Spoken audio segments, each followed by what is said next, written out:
Angelus Domini nunciavit Mariae,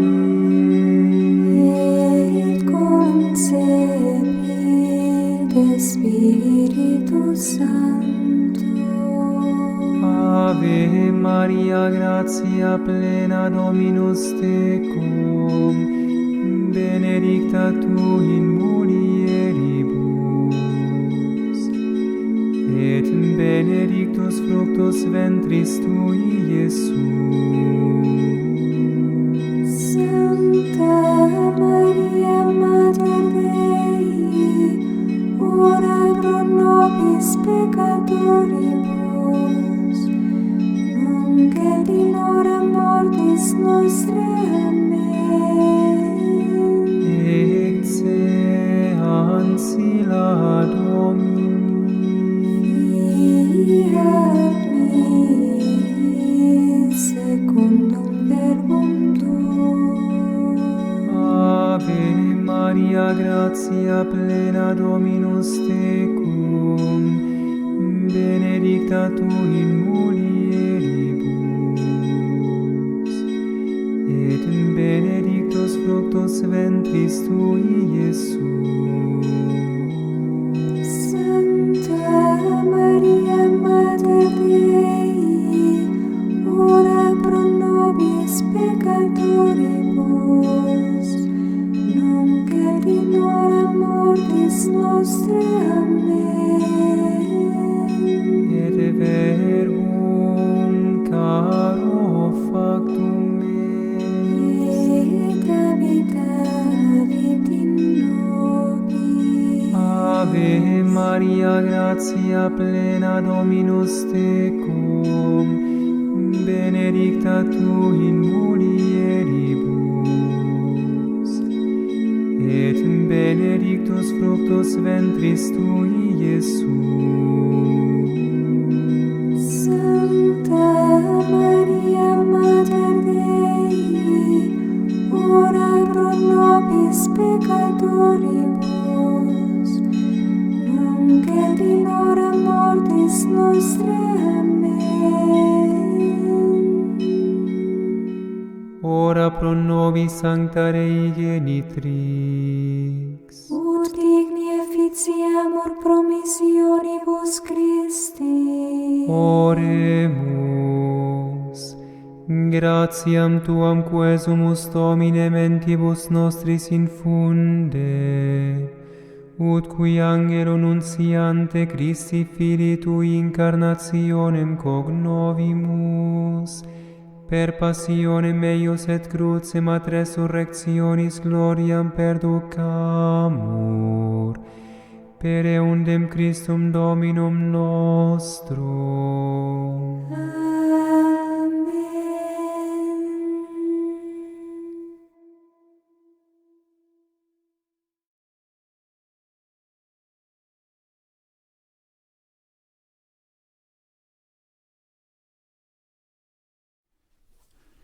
Ich bedanke mich zunächst herzlich für die Einladung.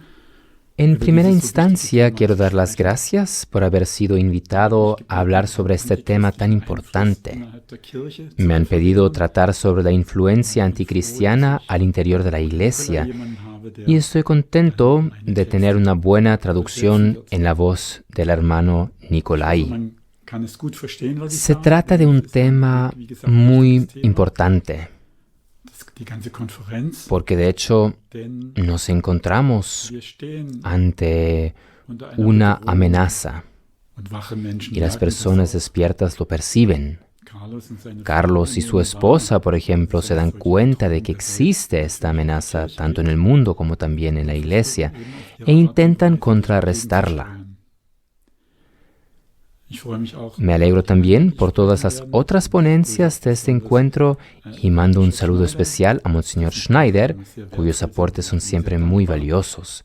Y estoy muy agradecido de que él hable con tanta claridad, porque necesitamos voces despiertas en la jerarquía, que se den cuenta de que algo va en una dirección equivocada y que también se atreven a decirlo.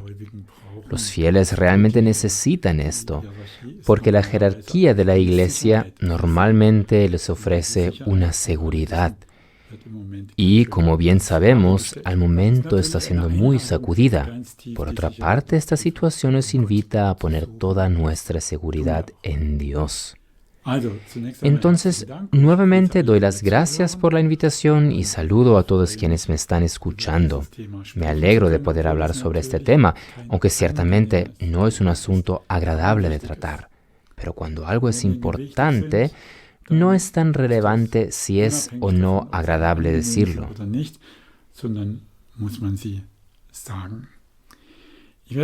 Entonces hablaré sobre todo sobre la influencia anticristiana en la Iglesia, sobre cómo podemos percibirla.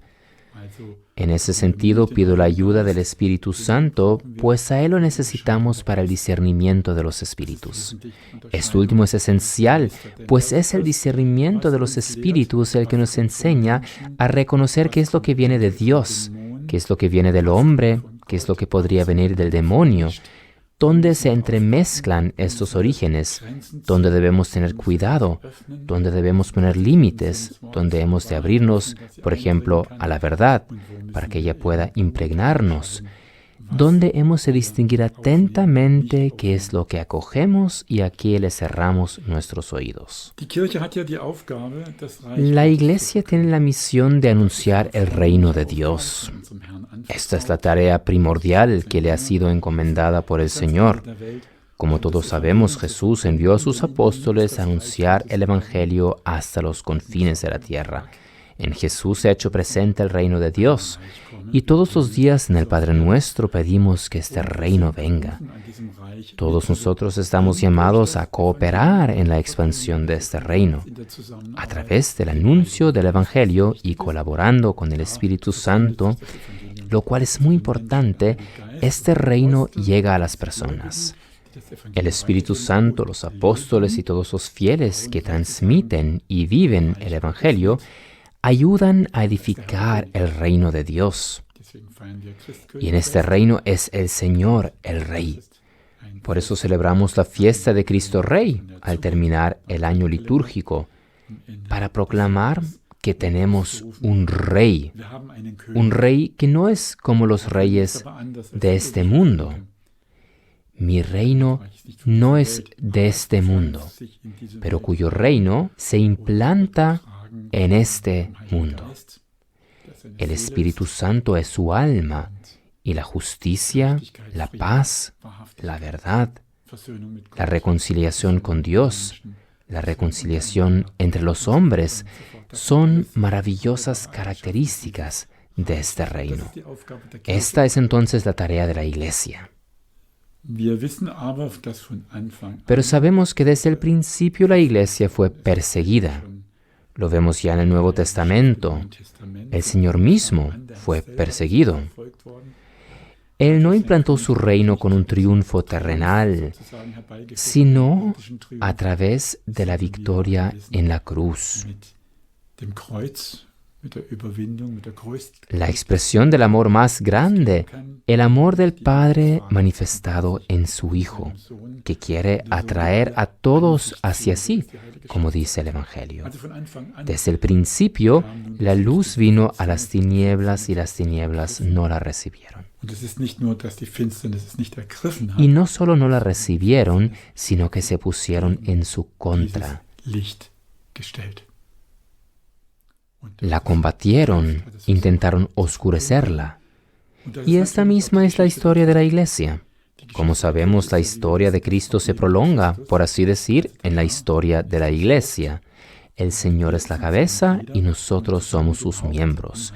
Y junto a la cabeza, en el Espíritu Santo y para gloria del Padre, llevamos el reino de Dios a las personas y las llamamos a la conversión, aunque ciertamente nuestra propia conversión es siempre lo primero, para que podamos dar ejemplo. Invitamos a las personas, ábranse al amor de Dios y correspóndanle. Ábranse al reino de Dios, no a otras cosas, no a las cosas del mundo, no a esto o a aquello, no una apertura generalizada frente a todo como hoy se suele propagar, sino la verdadera apertura de nuestro corazón frente al mensaje de Cristo. Es este el mensaje que queremos llevar a las otras personas, un mensaje ante el cual no puede simplemente pasarse de largo, sin que eso acarree para la persona un grave daño, incluso un desastre, pues se trata de un mensaje para el tiempo y para la eternidad. En ese sentido, no es de sorprender que los poderes del mal intenten apartar a la Iglesia de esta sumisión. A Jesús mismo se le intentó impedir que continúe su camino, y fue su propio discípulo el que quiso disuadirlo de subir a Jerusalén. Pero entonces Jesús le replicó con tanta claridad: «Apártate de mí, Satanás, porque tus pensamientos no son los de Dios, sino de los hombres». Esas palabras son cruciales y tal vez podemos grabárnoslas como pauta para esta conferencia. Tus pensamientos no son los de Dios, sino los de los hombres. Y detrás de la forma de pensar humana, que a consecuencia del pecado original muchas veces es bastante limitada y poco iluminada, puede muy bien esconderse Satanás, y los poderes anticristianos pueden servirse de esta forma de pensar para llevar adelante sus planes. Entonces, este es el punto del que se trata. La Iglesia tiene la misión de anunciar el reino de Dios y desde el inicio sufre oposición, tal como lo vemos en la vida de Jesús mismo. Como ya mencioné, la luz vino a las tinieblas y las tinieblas no la recibieron. Y el hecho de que Jesús haya consumado su obra en la cruz muestra que los poderes del mal están detrás y ellos se sirven de las personas. Esto es importante tenerlo en claro. A veces los poderes del mal atacan directamente, pero de preferencia se ocultan detrás de las circunstancias, del mundo de las personas, de sus debilidades, de sus dependencias, etc., para perseguir sus fines a través de todo esto. Sabemos que Dios lo permite. Aunque sea para nosotros un misterio, Él sabe por qué lo hace. Y esto se relaciona con la libertad que Él otorgó a sus criaturas, tanto a los hombres como a los ángeles. Él sabrá valerse de todo para su plan de salvación, incluso de los abusos de libertad, aunque estos se opongan a este plan de salvación. Willen Gottes, den Heilswillen Gottes. Und so kennen wir das durch die ganze Geschichte der Kirche durch. Entonces, si hablamos sobre las influencias anticristianas en nuestro tiempo, debemos primero estar conscientes de que siempre han estado presentes. En la Sagrada Escritura se habla de los anticristos, y es el diablo quien está detrás, luchando contra el mensaje de la salvación, contra la persona de Cristo, contra la Iglesia, y por tanto también contra la persona como tal, queriendo ponerla de su parte. Y lo que a fin de cuentas quiere el diablo lo sabemos por el relato de las tentaciones de Jesús. Su última meta es ser Él mismo adorado, usurpar el lugar de Cristo, y que los hombres lo sigan a Él en vez de a Cristo. Él le envidia al hombre la salvación de su alma, y es esta envidia su impulso y motivación. Sabemos de figuras anticristianas que han aparecido una y otra vez a lo largo de la historia. En la antigüedad, por ejemplo, fueron los emperadores romanos que persiguieron al cristianismo. En los tiempos modernos son más bien los movimientos de carácter ideológico. Ciertamente podría hacerse un análisis más detallado, estudiando, por ejemplo, las influencias filosóficas del periodo de la Ilustración, etc. Pero a nivel visible y político, fue sobre todo a partir de la Revolución Francesa que los poderes anticristianos cobraron más fuerza. Se sospecha que también la masonería estuvo detrás, moviendo sus hilos para que se atente contra la Iglesia, contra la fe. Recordemos que el gran lema era contra trono y altar. Hay que considerar que el trono debía ser una monarquía según el agrado de Dios, es decir, que el gobierno en este mundo debía ejercerlo una persona en nombre de Dios. Esto se muestra en la historia de Santa Juana de Arco. Después de que, por intervención de Dios, había obtenido diversos triunfos militares, sobre todo la liberación de Orleans, ella le insistió a Carlos VII, que en aquel entonces todavía no había sido coronado, aunque era el legítimo heredero, que fuese a Reims, donde debía recibir la corona. Y ella le decía que él debía ofrecerle a Dios su reino para que Dios, a su vez, se lo encomiende a él como administrador.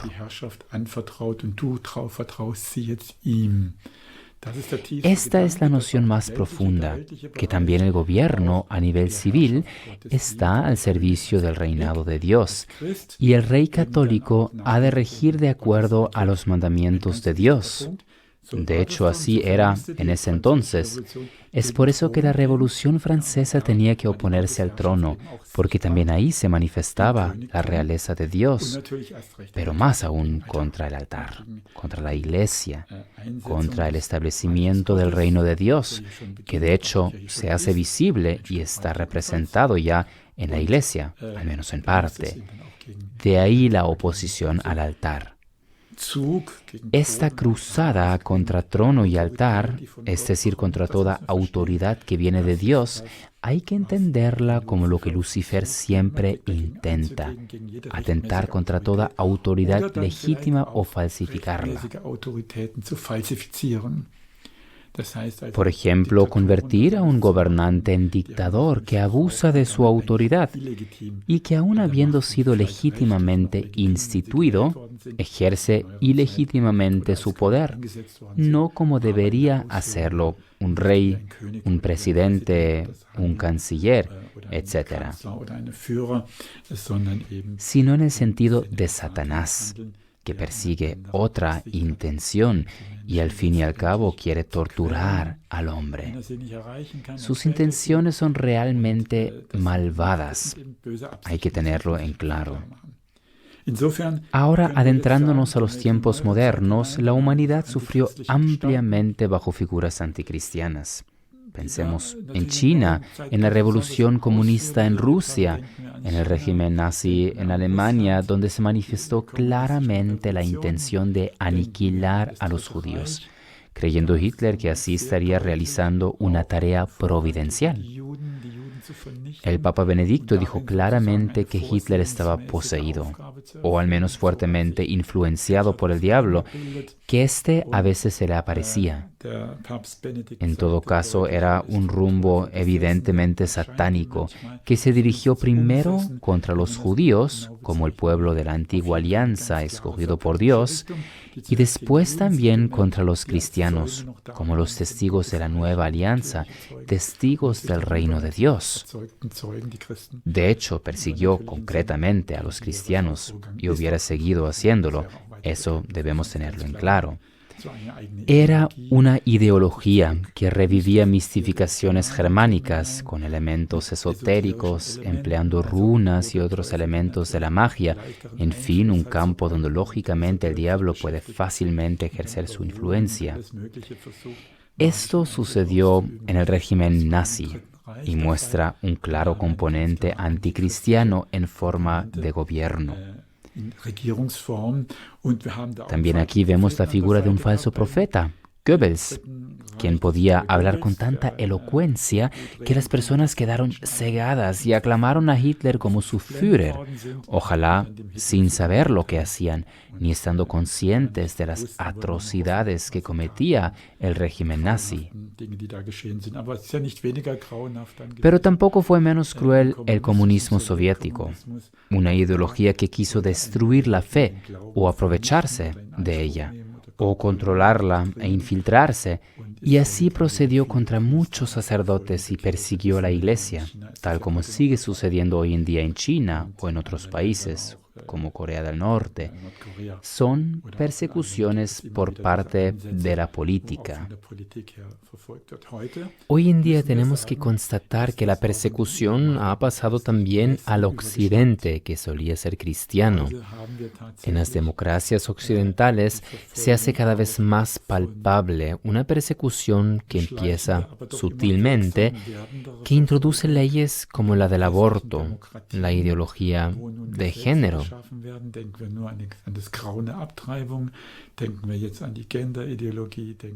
Ahora hay que cuidar a los ancianos porque son cada vez más los países en los que se implementa la eutanasia. En fin, son leyes que atentan contra la ley natural y sobre todo contra la fe.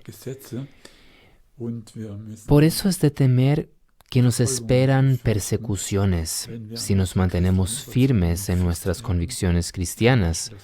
Por ejemplo, si decimos que la homosexualidad practicada es pecado o que no está bien a los ojos de Dios la sexualidad fuera del matrimonio, etc. Sabemos bien que si tenemos estas convicciones, somos marginados, etiquetados de anticuados, medievales, etc.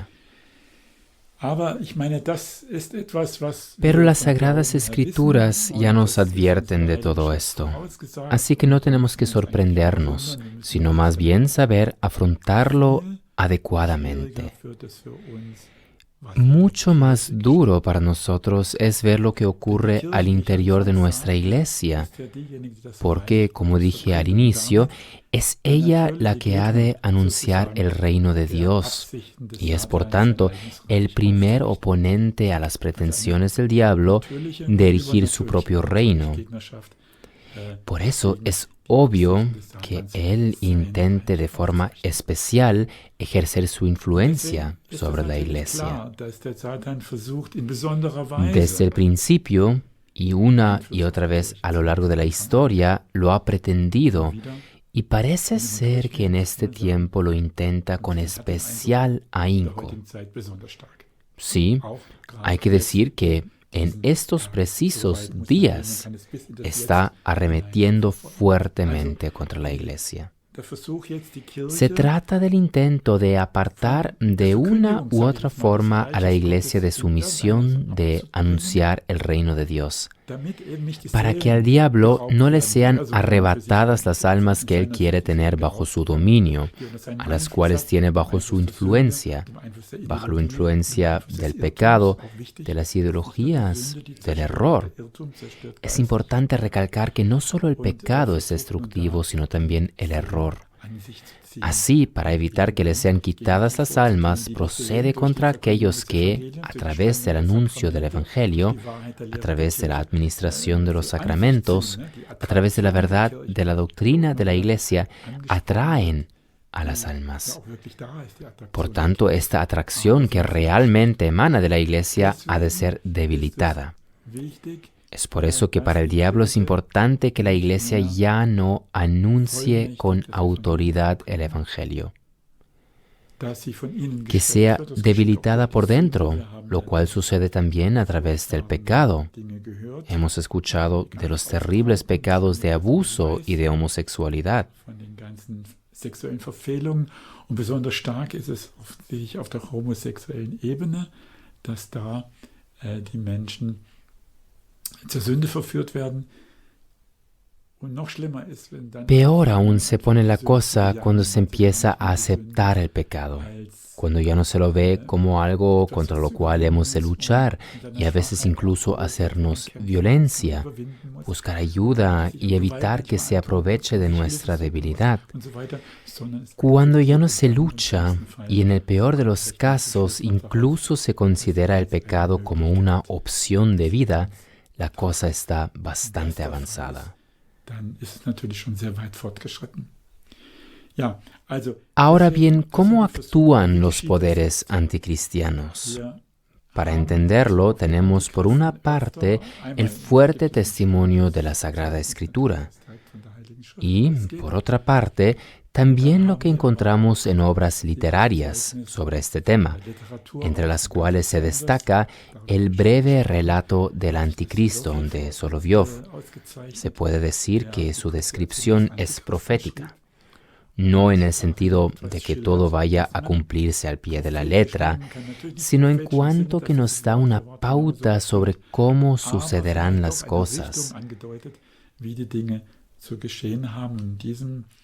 En el relato del Anticristo, Solovyov escribe sobre la aparición del Anticristo, un personaje que ejerce una fuerte atracción y fascinación sobre las personas y quiere erigir su propio reino, y al final también persigue a la Iglesia.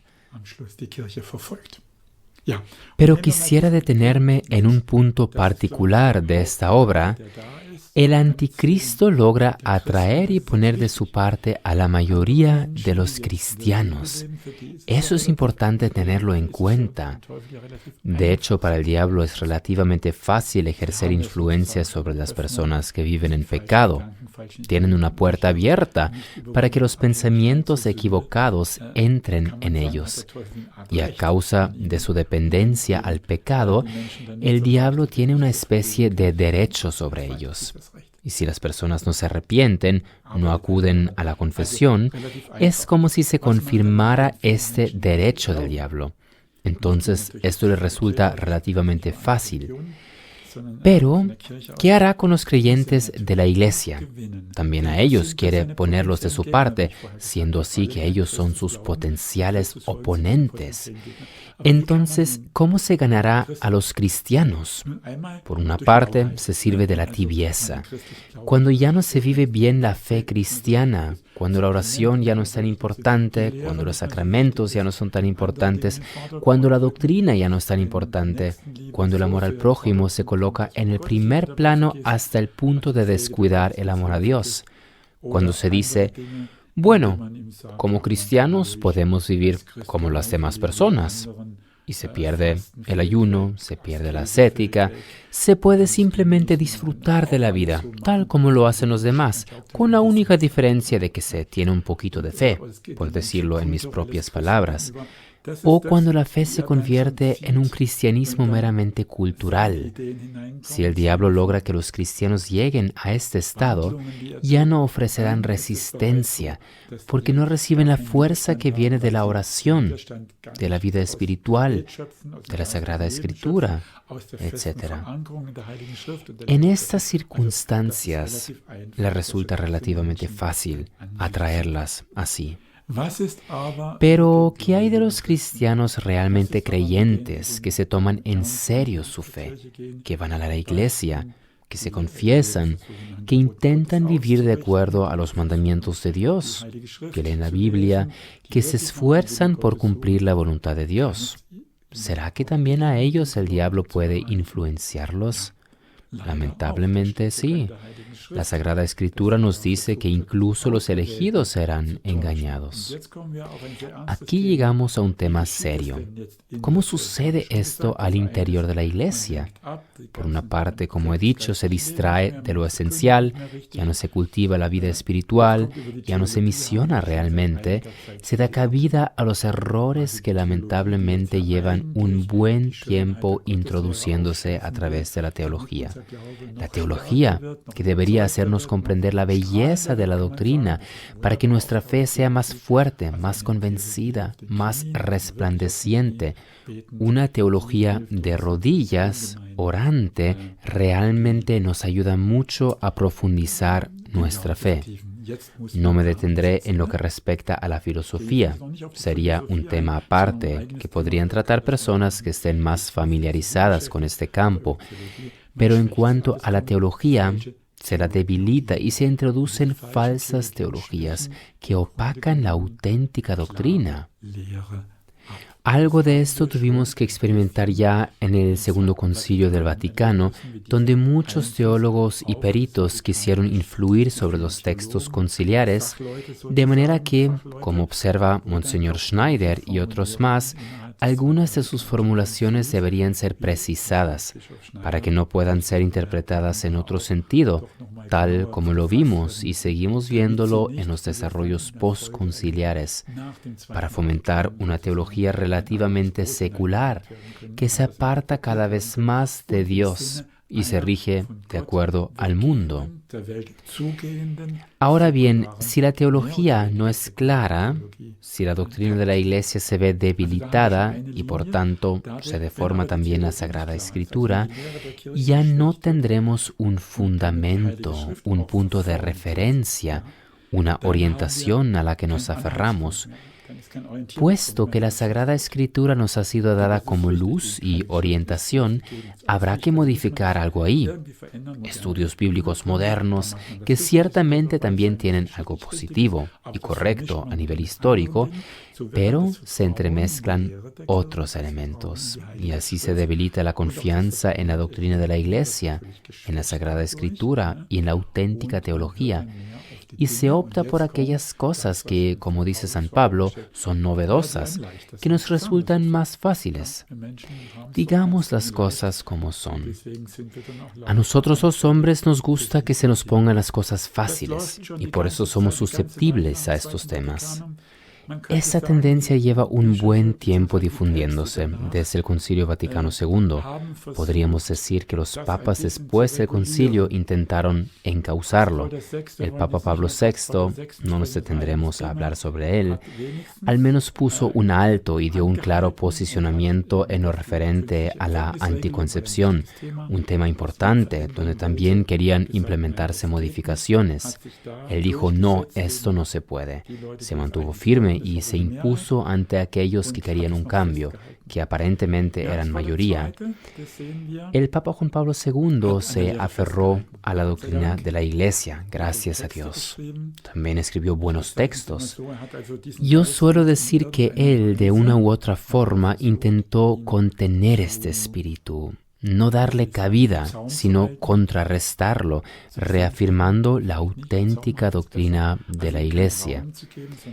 Sin embargo, el encuentro de Asís en 1986, con el que inicialmente yo también estuve de acuerdo, ahora, viéndolo en retrospectiva y después de haberme enterado de todo lo que sucedió, que yo no sabía en ese entonces, sí suscita cuestionamientos críticos. ¿Hasta qué punto puede llevarse el diálogo? En fin, esto solo lo menciono por encima, pero en general puede decirse que Juan Pablo II conservó la línea. Ciertamente intentó abrirlo al mundo moderno, y eso también es correcto, que aprendamos a transmitir el Evangelio en el tiempo en que nos encontramos, pero sin adoptar el espíritu del mundo.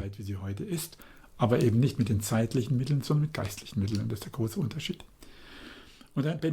Luego, el Papa Benedicto XVI también fue un buen papa que asimismo contuvo el espíritu modernista. Lamentablemente, a pesar de que en principio también tuvo sus dudas con respecto al encuentro de Asís, después lo aceptó y también siguió con esa línea en encuentros similares. Quizá en este punto debió ser más cauteloso. Ahora hablemos del pontificado actual. Lamentablemente hay que decir que es aquí donde empiezan a ponerse virulentos los problemas y a manifestarse claramente. Y aquí se puede notar que está tomando más fuerza aquella influencia anticristiana que quiere modificar las cosas de tal forma que también los fieles sean confundidos, que la fuerza del Evangelio se pierda, que se introduzcan pecados y errores. Esto hay que decirlo claramente. Para mí, el punto de quiebre donde se mostró claramente el espíritu anticristiano que se estaba infiltrando fue Amoris Laetitia. Esto no significa que este espíritu no haya estado actuando ya antes y que no hayan sucedido ya antes cosas, más bien en lo oculto, y que éstas no fueron corregidas como se debió, pero no partían de la cabeza de la Iglesia. Y en ese sentido hay que decir que Amoris Laetitia fue un punto de quiebre. Y fue sobre un asunto donde la Iglesia ya se había posicionado claramente. El entonces cardenal Ratzinger, como prefecto de la Congregación para la Doctrina de la Fe, había argumentado que no es posible dar la comunión a los así llamados divorciados y vueltos a casar, porque objetivamente se encuentran en un estado que no lo permite. Pero, en lugar de mantener en pie esta posición y tomarla como punto de partida para entonces procurar que la aplicación pastoral sea lo más generosa posible y la forma de transmitirlo sea lo más bondadosa posible, pero siempre cimentada en la verdad, para ayudar a que las personas vuelvan a un estado objetivo de gracia. No se trata de medir la culpa, eso no nos compete a nosotros, sino a Dios. En lugar de eso se intentó emprender otros caminos. Y es aquí donde aparece un espíritu extraño, que no es transparente, que se vale de una simple nota de pie de página, que supuestamente no es relevante, la famosa nota de pie de página número 351, que abre la puerta para permitir el acceso a la comunión para los divorciados que viven en una nueva unión. Y entonces vienen las aplicaciones pastorales de ciertos obispos implementando esta práctica y el Papa confirma que no hay otra interpretación. Entonces, ¿qué es lo que ha hecho aquí el espíritu anticristiano? Podemos decir que tomó la verdad preestablecida sin combatirla frontalmente, no diciendo, eso no es así, eso es mentira, sino simplemente socavándola. Y aquí vemos cómo actúa ese espíritu entre los fieles. Socava las verdades, les presenta otras cosas, hace como si hubiera encontrado una nueva solución que no atenta contra la doctrina, cosa que es falsa, porque uno no puede mantener en pie la teoría, por así decir, y fomentar una práctica que le es contraria.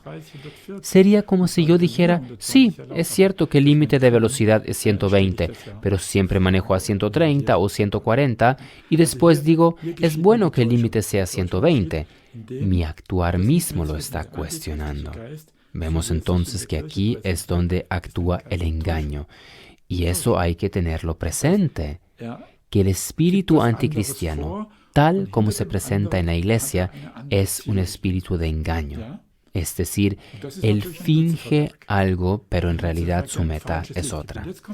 Y eso, por supuesto, es obra de Lucifer, quien confiere una falsa luz e incluso nos la presenta como una iluminación del Espíritu Santo. De hecho, es eso lo que se dice del Papa. Él tuvo una luz especial. Ahora pueden integrarse los divorciados vueltos a casar. ¡Qué acto de misericordia tan grande! Y aquí un concepto clave, detrás del cual se esconde este espíritu de engaño, la misericordia. Claro que la misericordia es una maravillosa cualidad de Dios, de la cual todos vivimos y sin la cual nadie de nosotros puede resistir ni salvarse. Entonces, es una expresión extraordinariamente maravillosa del amor de Dios. Y precisamente aquí se introduce el engaño, que omite la verdad. Pero la misericordia no es independiente de la verdad. El amor y la verdad van de la mano. El amor verdadero procede de la verdad y la necesita como su fundamento. Pero ahora este espíritu se introduce y anuncia una misericordia que no requiere de conversión. Pongo un ejemplo concreto. Cuando el Papa Francisco da su homilía sobre el pasaje del encuentro entre Jesús y la mujer que fue encontrada en adulterio, se detiene solo en el aspecto de la misericordia con que el Señor le perdona, pero omite las últimas palabras: vete y no peques más. Entonces es una misericordia que no contempla la situación en su totalidad, que no llama al pecado por su nombre. Es cierto que Dios, en su gran misericordia, perdona incluso el pecado más grave cuando la persona se arrepiente, pero nunca le resta gravedad al pecado, sino que le advierte, no vuelvas a pecar. Y en otro pasaje, el Señor incluso le dice al hombre al que había curado, no peques más para que no te suceda algo peor. Entonces vemos este principio que se entromete. entienden, entra el engaño, que toma algo bueno, pero lo socava y lo llena con otro contenido. Y es así como puede ganarse a los fieles. Terrible, ¿verdad? Esos engaños siguieron adelante, hay que decirlo. El siguiente punto donde se lo puede volver a constatar fue, si mal no recuerdo, el cambio con respecto a la pena capital. Podría uno decir, bueno, en abolir la pena de muerte todos estamos de acuerdo.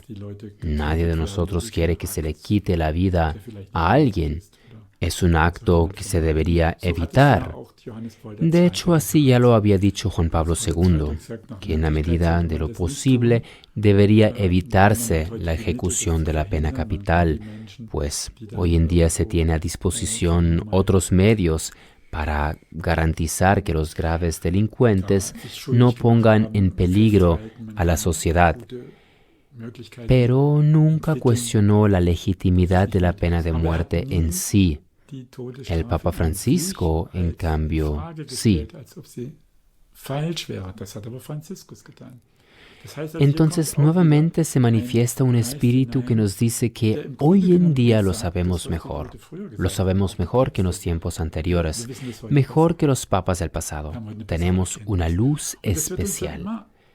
Este espíritu nos vende las modificaciones como un desarrollo de la doctrina, así como lo había hecho también en Amoris Laetitia. Es cierto que puede haber un desarrollo de la doctrina, porque el Espíritu Santo nos lleva a comprender las cosas cada vez más profundamente. Pero el hecho es que aquí, con respecto a la pena capital, simplemente se hace una modificación en el catecismo, sin realmente basarse en fuentes auténticas, sin confirmarlo con citas de los padres de la Iglesia y de la Sagrada Escritura. Entonces surge la impresión de que efectivamente el catecismo puede ser cambiado. Así que aquí vemos nuevamente el espíritu de engaño que posteriormente se manifestó claramente en el documento de Abu Dhabi. Monseñor Schneider ha hablado ampliamente sobre esto, pero yo también quisiera decir algo al respecto, y es que aquí, en el fondo, se trata de un ataque contra la misión y contra el reinado de Cristo, porque hemos sido enviados a predicar. El Señor nunca dijo, vayan, dialoguen, escuchen a los otros, escuchen a los sabios y a los paganos, que es el estilo que nos propone el Papa Francisco. No, el Señor nos dijo, vayan y lleven el Evangelio, enséñenles a guardar lo que yo les he mandado. Pero si esta declaración de Abu Dhabi contiene formulaciones que no han sido oficialmente revocadas y que dan a entender que Dios quiere a las religiones por igual y que éstas están, por así decir, en pie de igualdad, entonces, ¿por qué habría que seguir misionando?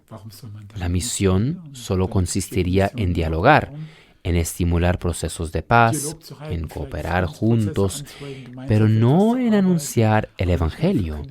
Y así estamos privando del Evangelio a los musulmanes, que aún se encuentran en error en ciertos puntos, sobre todo en lo que refiere a la redención, a la imagen de Dios, a la persona de Jesús, y cuya religión tiene, por tanto, componentes anticristianos a nivel objetivo, aun si no necesariamente los ponen en práctica.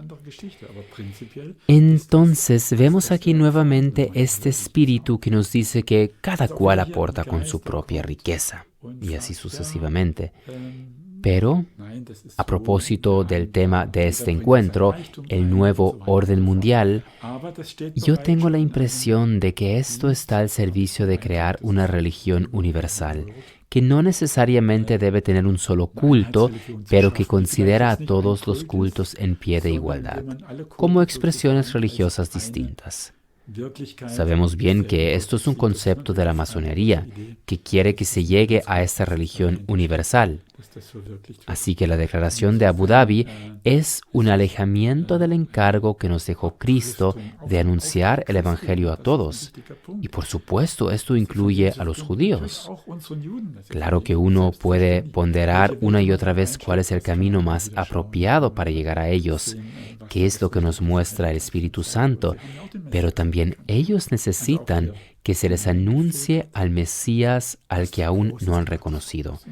Y una vez más vemos que se nos presenta esta declaración de Abu Dhabi como un gran logro, el diálogo con todos, la unidad con todos, una visión de paz, donde cada religión coopera a su manera. Démonos cuenta que es una visión distinta. No es el reino de Dios que ha de extenderse a través del anuncio del Evangelio, donde se trata de que las personas se conviertan y sigan al Señor, sino que es otra visión, y esto se muestra especialmente en Fratelli Tutti. Volveré enseguida sobre esto, pero no quiero olvidarme de mencionar el escándalo del culto a la Pachamama. Este acontecimiento en los jardines vaticanos reveló hasta qué punto pudo llegar el espíritu anticristiano, de atreverse incluso a erigir un ídolo ante el cual se postraron las personas, que fue bendecido por el Papa y que incluso ocupó un papel importante en el contexto del sínodo amazónico. Hasta ese punto pudo llegar. ¿Hubiera sido pensable algo así hace 100 años? No. Imposible. Los católicos se hubieran levantado y el Papa hubiera necesitado muchos caballos veloces para huir rápidamente de Roma. Imposible. Entonces vemos que lo que aquí sucedió es precisamente lo contrario a lo que deberían hacer los mensajeros del Evangelio. Los ídolos han de ser destruidos, han de ser vencidos, han de desvanecerse para que en su lugar sea entronizado el Dios vivo. Pero en lugar de que se anuncie al Dios vivo desde Roma, se introducen los ídolos. Una perversión. Perdonen la expresión, pero esto casi parece ser una ridiculización de los cristianos. Ha ido muy lejos. Gracias a Dios vinieron estos jóvenes valientes que arrojaron al Tíber las figuras de la Pachamama. Fue un acto profético. Esto es a lo que se le llama destruir los ídolos. Y lo hicieron en representación por todos los que no estuvieron de acuerdo con esto. Entonces, es como una situación de una entronización abierta. El culto a la Pachamama, que es una perversión de la Virgen María, pues es la Virgen de Guadalupe quien debió haber ocupado ese lugar. Le dio más derechos al diablo, a mi parecer, y ahora los demonios pueden expandirse más. Por eso hubo personas sensatas que inmediatamente llamaron a hacer actos de reparación, y algunos exorcistas hicieron una oración de exorcismo. Y esto es muy importante para contrarrestar lo sucedido. Yo creo, es mi opinión personal, que el brote de la pandemia también se relaciona con el culto a la Pachamama. Yo creo que la pandemia es una reprensión de Dios, una permisión suya, por una parte para que se conviertan las personas en el mundo que ofenden a Dios a través del aborto, de la fornicación, de la injusticia y de muchas otras cosas, y por otra parte también es un llamado a la conversión al interior de la Iglesia, donde ahora también ofendemos a Dios, sobre todo cuando suceden en la misma jerarquía actos como el que he descrito. Es una ofensa a Dios, un rechazo a Él. Las personas no lo saben, pero hay que decirlo. Es Lucifer quien está detrás, sirviéndose de las personas. Y ahora un último punto es la nueva encíclica del Papa Fratelli Tutti. Bueno, podemos verlo casi como un manifiesto que nos muestra lo que se pretende edificar. Una nueva comunidad humana, una fraternidad, hasta el punto de que repetidas veces el Papa nos exhorta a ser obedientes a instituciones que son anticristianas, que fomentan el aborto y el genderismo. ¿Y ahora nosotros debemos obedecerles? No, eso no se puede. Solo se puede obedecer cuando no atente contra Dios. Entonces, en esta encíclica se genera la visión de un mundo nuevo, un mundo fraterno, una nueva humanidad, como realmente el Papa lo expresa. Esto no es el reino de Dios.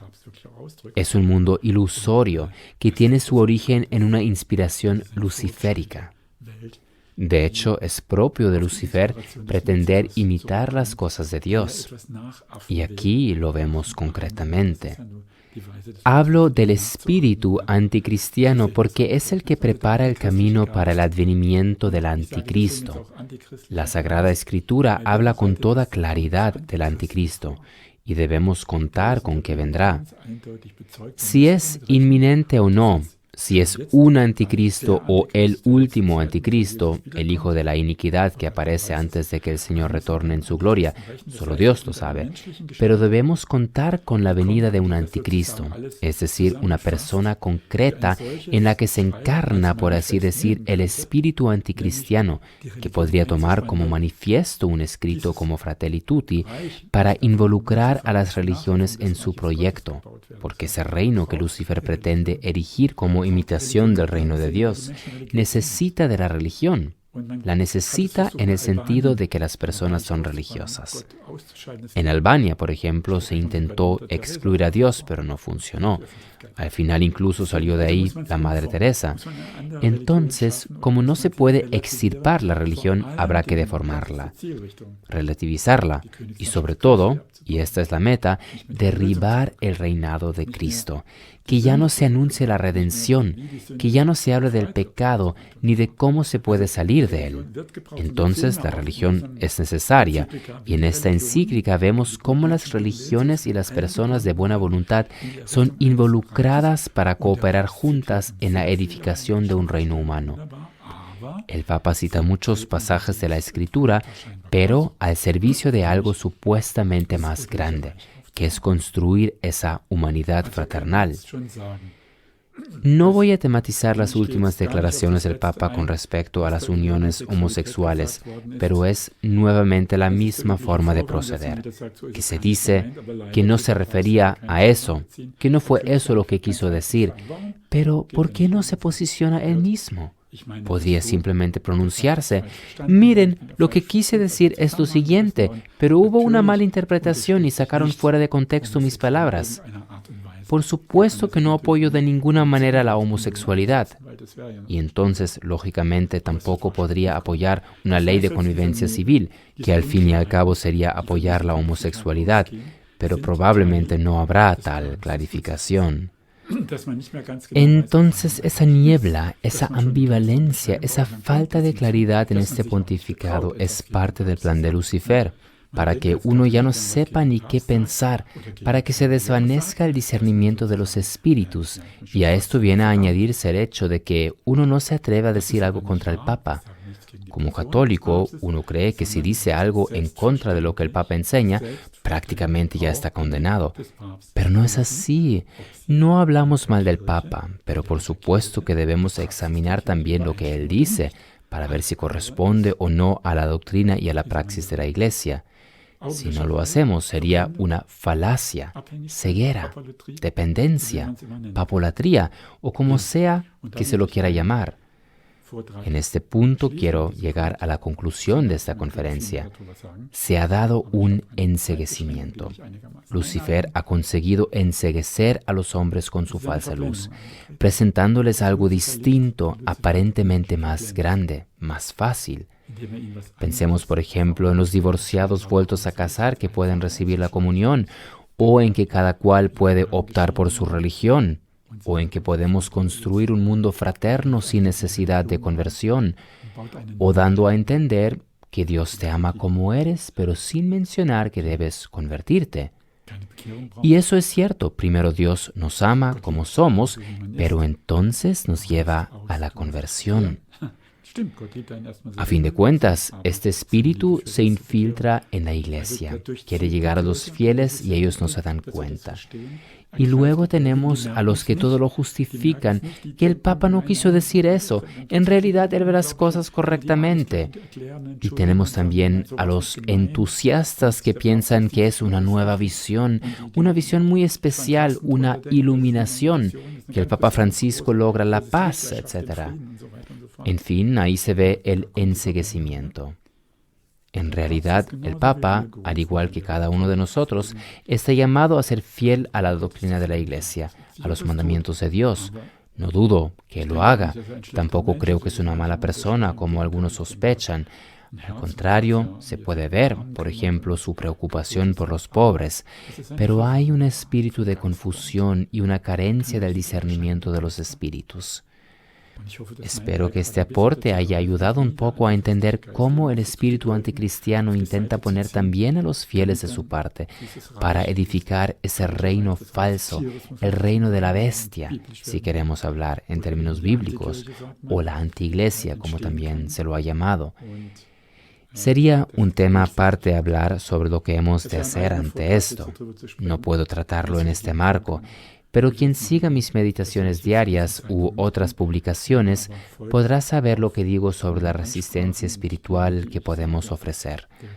Pero primero era importante que entendamos cómo se da el engaño. Mantengámonos firmes en la Sagrada Escritura y en la auténtica doctrina de la Iglesia. Permanezcamos fieles también a la Iglesia. No podemos hacernos sedevacantistas y decir que no tenemos Papa. A nivel jurídico, el Papa Francisco es nuestro Papa y hasta ahora no hay evidencias que prueben lo contrario. Sin embargo, no podemos seguirle en lo que no corresponde a la Sagrada Escritura, a la doctrina y a la moral precedente de la Iglesia, etc. Si nos mantenemos firmes en esto y por supuesto recorremos el camino de la santificación, estaremos ofreciendo el mejor servicio a Dios y también a la Iglesia. Alabado sea Jesucristo.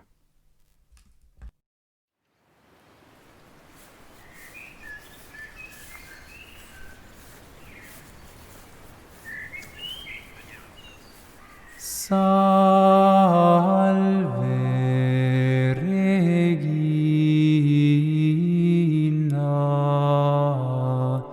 Mater misericordiae.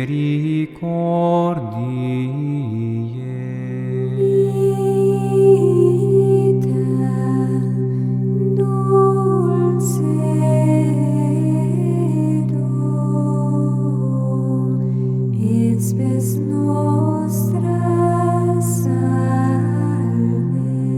Ad te clamamus, exules, Filii Eve. Ad te suspiramus, gementes et flentes, in hac lacrimarum vale. Ea